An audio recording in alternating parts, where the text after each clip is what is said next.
What's up people, I'm Toby aka Krufs, and in this video I'm gonna show you how to make music on a Game Boy. Let's go!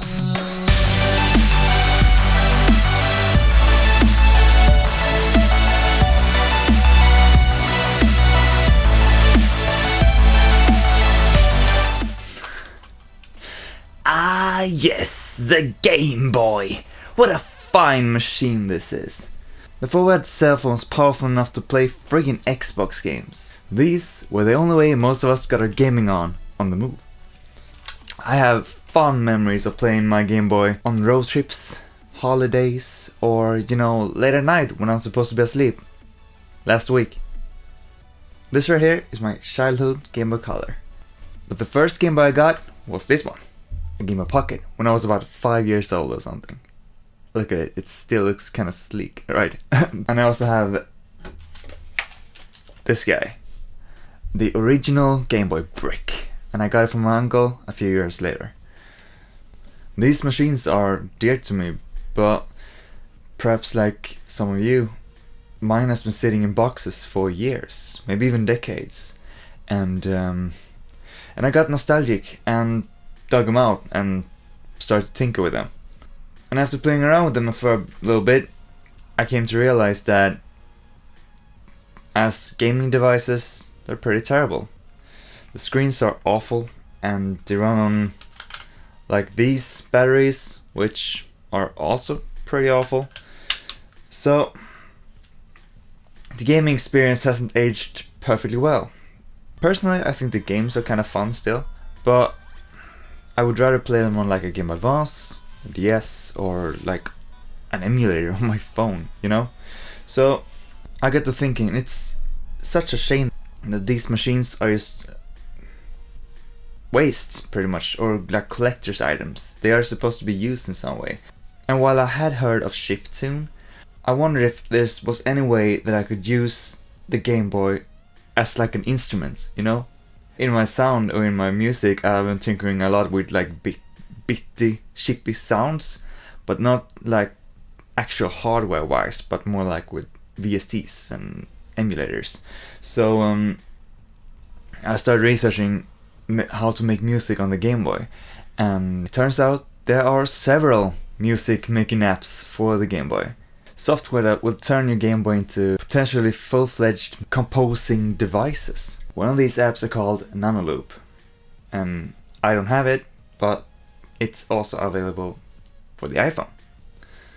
It sounds something like this.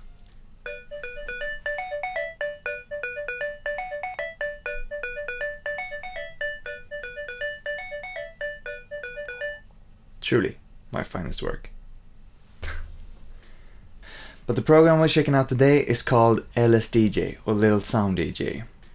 It's been around for about 20 years at this point, and it was developed by Johan Kotlinski, who still regularly updates the program and is an active part of the community, taking requests and tips, and that's freaking awesome. It's easy to underestimate the impact LSDj has had on the chiptune scene. The software has created careers and festivals and communities. Some notable chiptune artists who has been known to use LSDj include Chipso, Defense Mechanics, Paint Purdue, and Trey. And these guys, along with countless others, create music that sounds friggin' huge, using this basically ancient technology, and they're able to wrangle some incredible sounds out of it. That's kind of the power of LSDj. It gives you full access to the audio chip of the Game Boy. So any sound that can be heard from any game, if you know how to make it, it's there for you. Last year, 2020, Johan made LSDj completely free. I mean, it was really cheap before, but now it's free. So if anything in this video or chiptune, or if you're curious about even making music and a good place to start, LSDj is a perfect place to start. Download an emulator like BGB is very well regarded in the community. But you could do it on your phone as well. They're fine. You tend to notice the flaws of an emulator when using LSDj, as it really pushes the sound emulation to its limits. But just for getting the hang of it, I started out with my phone, you know, because you can just tinker with it whenever you get the time. And for getting started, there are countless of resources on YouTube. I myself watched this guy Bless Beats, who made an incredible like intro video for LSDj. But also check out Andarugo's like Gameboy Music School. It's kind of old, but it's still perfectly relevant, and they're kind of funny. And again, Defense Mechanics makes great content for this kind of stuff. So this isn't designed to be like a tutorial or how to get started. I just want to give you an introduction on LSDj, show you how I record it, and how I processed like a Gameboy track in my DAW, FL Studio, to make like a full-on Krufs song. So without further ado, let's take it over to the bench and check it out. So here it is, my trusty Game Boy Color. Like I said, this is my childhood Game Boy Color, but it has gone through a few changes since I started with this chiptune thing a few months ago. Like, you got new case, new buttons, a new screen. And if you choose to get into like the hardware side of chiptune, this right here can be quite a rabbit hole. So, just a warning. Starting it up. Look how bright and beautiful that is. That makes all the difference if you're gonna make your music on the actual thing. Have like a big bright screen. Awesome. Anyway, as you can see, no game. So in order to get LSDj onto the Game Boy itself, you're going to need some kind of flash card. I got the EverDrive. Honestly, the EverDrive is it's basically the biggest, baddest of the flash cards. But for LSDj, kind of overkill. It's got like real-time clock features and such that you honestly don't really need for LSDj. You can get away with a way cheaper flash card than this. This is what I got. Let's check it out. Get out of here. The drive itself, it's quite simple. Looks like a Game Boy Color cartridge. You got like an SD card slot up there, and you got some cool like detailing, but it's quite simple. Pop it in. Boom. This is the main menu. I sorted my ROMs in Game Boy, Game Boy Color, and Homebrew folders, and of course, LSDj up front.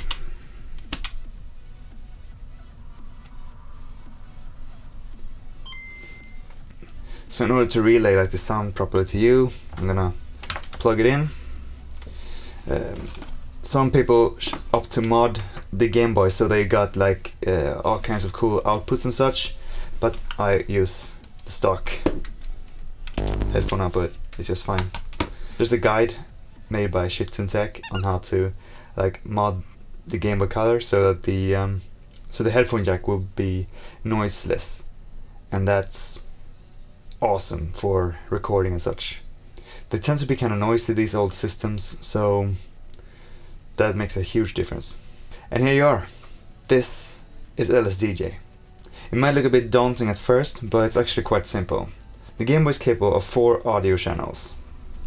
The noise, the wave, and 2 pulse channels. And they got different characteristics, and maximizing their potential is key to making chiptune music.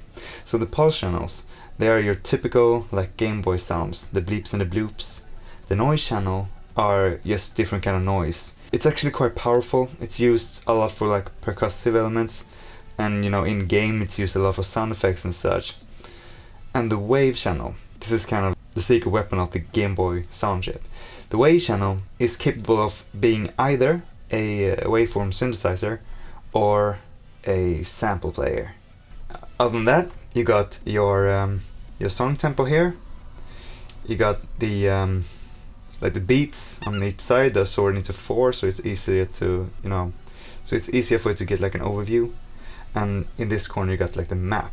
LSDj consists of these different screens, and the map helps you navigate them. So after tinkering around with LSDj for a few months, I wanted to try and make like a full-on Krufs song. And my style. What's your style? Is typically not conducive to Game Boy music, because I make kind of quite simple music, like musically, but with like an emphasis on big walls of sound. I love like huge synth stacks when it comes to like EDM stuff, or huge like walls of guitar when it comes to like metal or such. So yeah, I wanted to, you know, challenge myself to make a Krufs song using only the Game Boy, and in the end I had to cheat a bit. I'm gonna show you later in my DAW, but I'm thinking I'm gonna open the project now, and you can show you some more composed stuff in LSDj. So here's the song screen for the song Memories. As you can see, we got like horizontal markings. That's where a new section begins.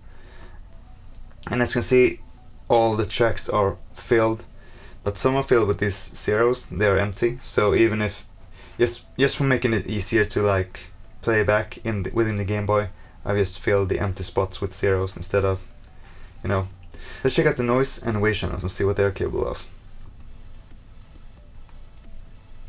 So this is the phrase 11 for the noise channel, and in this song is the noise channel for like high frequency percussion. So sounds like this. This is the phrase, and if you go back to the chain, you play here, you play the entire chain.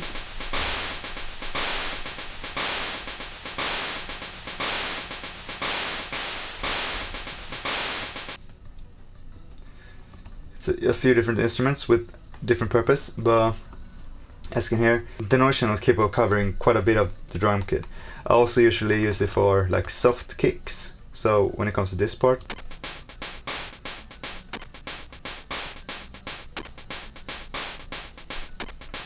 So in this, during the verse, the whole, like all the percussion is made with the noise channel, at least in the first part of the build-up. So the wave channel is probably the most versatile of all the channels, but what I've opted to use it for is the kick drum and the bass, because the wave channel can create awesome deep sounding kick drums and bass sounds, so it just works perfectly for that. But even if you want to do like cool leads and such, it is potentially highly expressive, so it can work great for that as well. So let's check out the wave channel.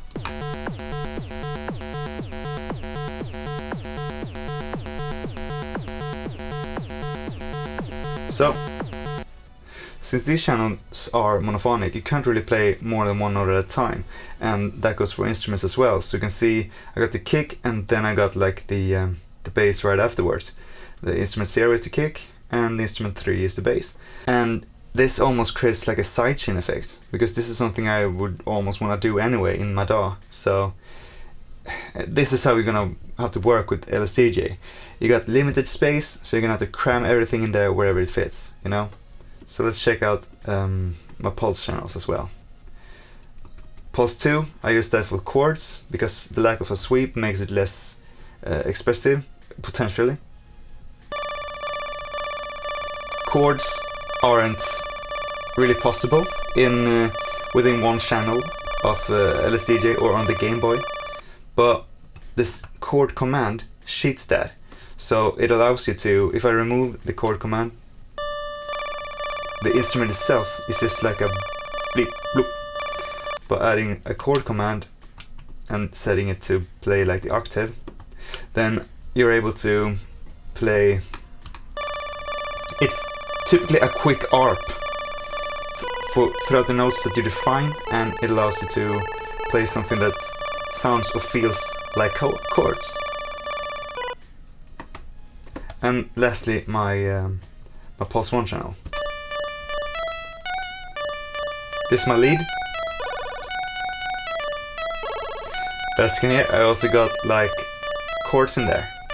So whenever there's an empty spot in like the melody, then I chose to add a chord there. And this one says 37, and that's because it's a minor chord, and this one is a major chord. So in order for the song to not be too monotonic, I chose to add like the thirds in here instead, just to give the chord a feeling, and then pulse 2 can carry the chord, just being lush like this. So that's a way I did, and as you can see, things like the drum section covers these 2 tracks, and like the chord section covers these 2 tracks, and that's LSDj for you. You're gonna have to like utilize all the tracks as much as you can and puzzle things together, you know, whenever possible. So as you can see, I composed an entire track in here. It's quite a lot of content. This is like 4 minutes of music, and if you aim to make chiptune, this is fine. This could be your entire track, and you could plug into a mixer and play around with like filters and such, but essentially you could do everything in here. But for me, I want to take it into FL Studio and make like a full-on Krufs track. So let's check it out. And here we are in FL Studio, and this is the project file for Memories. I got my automation up here, the drum tracks, instrument tracks, and vocal tracks, vocal automation, and these are like risers and noise and such. Let's just play it.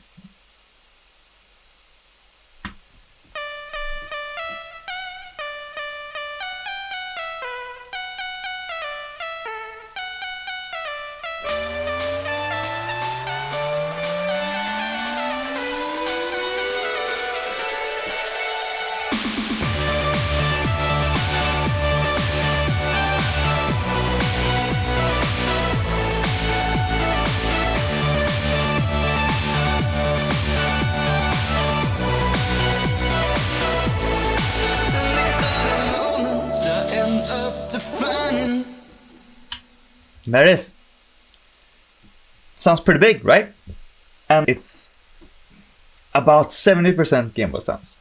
And I think this turned out really cool. This became like a song that has a distinct identity, but it doesn't compromise in like punch and production, and that was very important for me. So when I started out, I wanted it to be like all Gameboy, even in the sense that I just wanted to record the Gameboy one take with all the tracks using only the internal mixing I did in LSDj, and that the raw Gameboy recording I did sounded like this.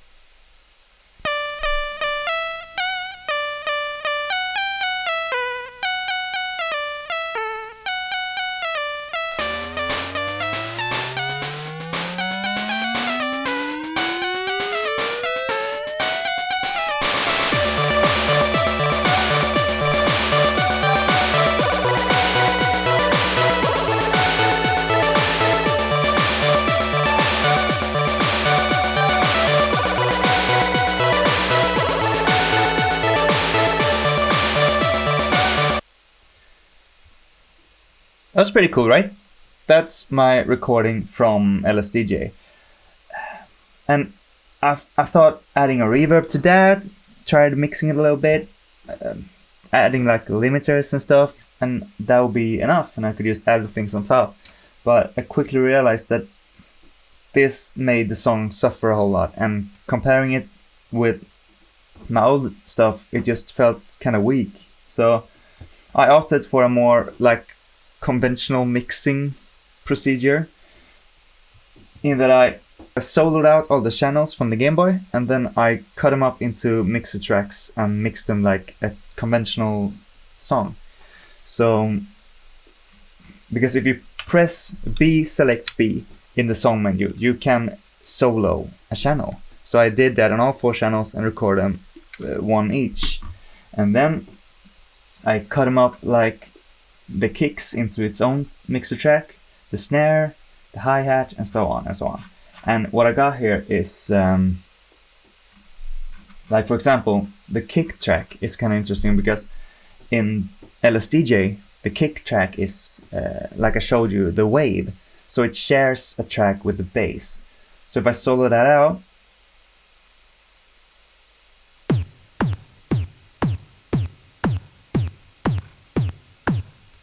the kick on its own. But if I just drag this audio out a little bit, you can hear that it's still got the bass there. So I didn't like cheat in the sense that I didn't record just a kick and then place it all over the place. I just moved the tracks vertically, but horizontally they are straight out of the Game Boy. So that goes for the noise as well. The noise was all like high frequency stuff. So the snare and the hi-hat and a crash. And if I were to pull these out, you can see that this is the crash and this is the hi-hat, for example. So this way I get to keep like the identity of the Game Boy. As you could hear, the Game Boy, soloing out the Game Boy, like let's just play the intro, for example, with the pulse channel soloed. This is another thing. I cut the pulse channel 1 up into 3 tracks because I wanted to add like delays to the chords, and I wanted to add different effects to the intro sound. They are different in the Game Boy as well, but I want to have the control to do different things to it. So if I were to solo this one out, it sounds like this.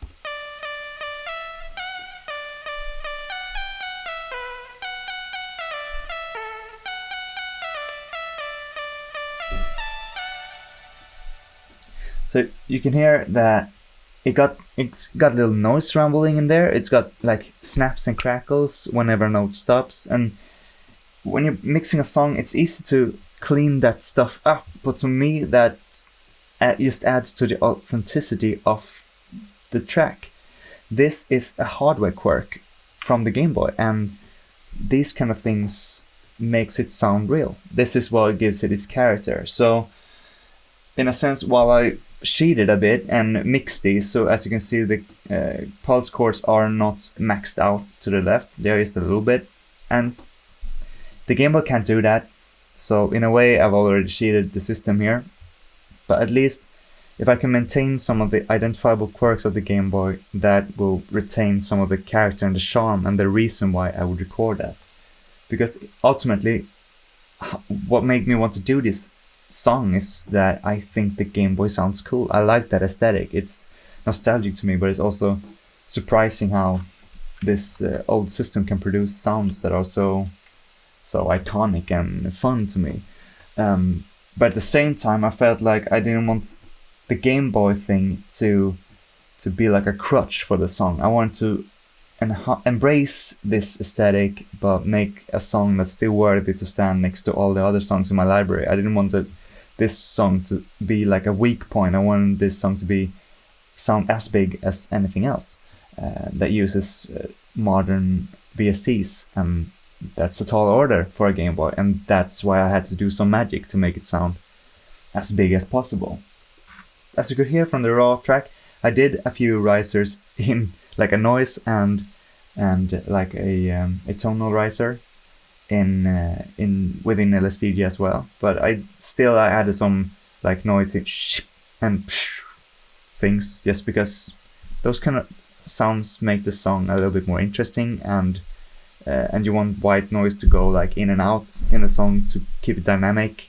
So, and this is like a reversed cymbal, so I added a few of those. You can't really make that sound in LSDj, and you know, these are effects. These are like the sprinkles on top of the track. They don't make the track, but this is something that I felt like as a producer I want to add this kind of stuff to make the track feel more interestingly produced, you know. Regarding the vocals, it's nothing unordinary here. I added like a vocoder to make it sound a little bit more robotic, and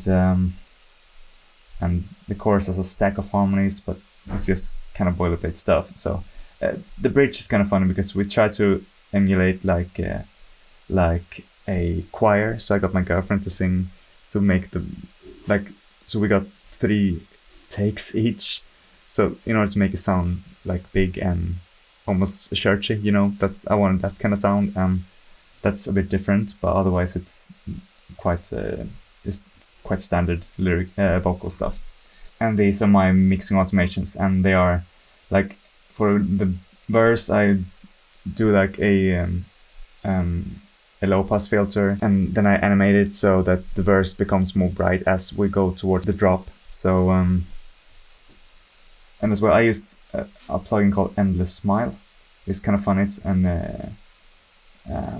like what do I call it, like an exciter plugin. So it's got like a bunch of features tied to this one knob.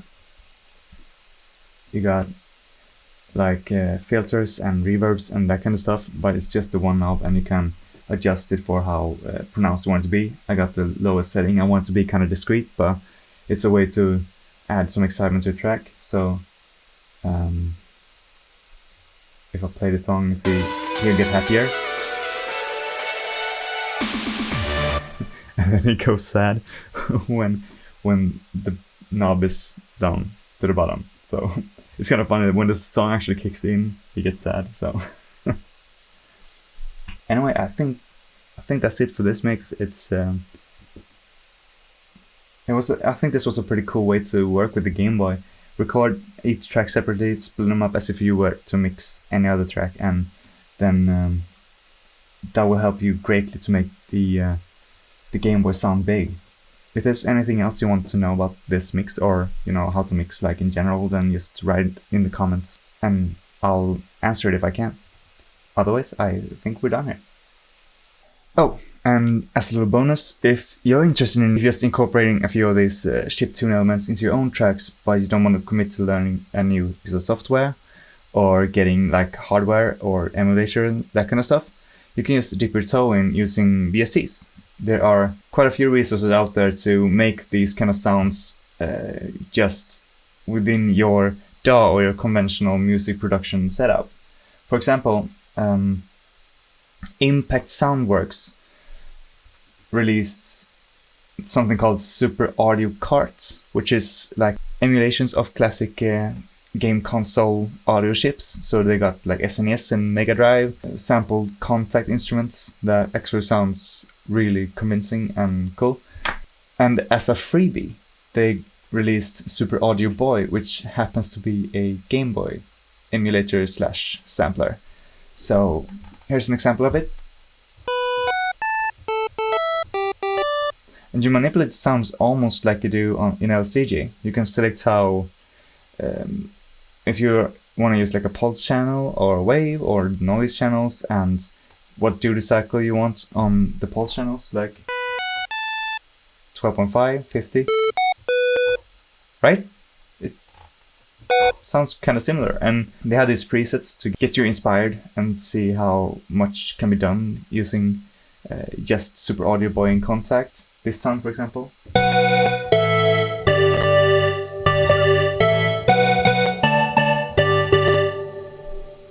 Sounds freaking huge, and it's based on Gameboy sounds, just adding like a chorus effect and reverb. Or you got this sound, which is what I based the intro to Because on.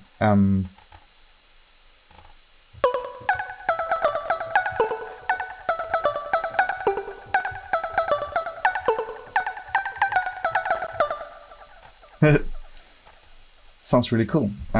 Like I said, this one is free. If you have Contact, then you can download and play around with Gameboy sounds. As well as if you want like drums or just want samples, then I mentioned Blessed Beats before, and he made a Gameboy sample pack to go with his video. So here you got kicks, hi-hats, snares, all the drums you need to get like the Gameboy sound. That's a pretty good starter kit if you just want to dabble. And if you like these sounds and if you think they fit your aesthetic, then you can go deeper and learn LSDj and get the hardware and stuff. But this is a good place to start. And that's it for this video. I'm gonna play the whole song now. And if you wanna check it out, that will mean a lot to me. But even if you don't, I appreciate that I made it this far. If LSDj or Chiptune or Gameboy music has gotten you interested, download a ROM and an emulator and check it out. It's free, you got nothing to lose, and YouTube is full of tutorials and resources to get you started. Chiptune has opened up doors for people to get into music production that they didn't even know they had. It might let you discover a new passion or new talent, or just have fun tinkering around with music in a simple way. So if this sounds like fun to you, check it out. You won't regret it. I'm done rambling now. Thank you so much for watching, and I'll see you in another video. Take care. Bye.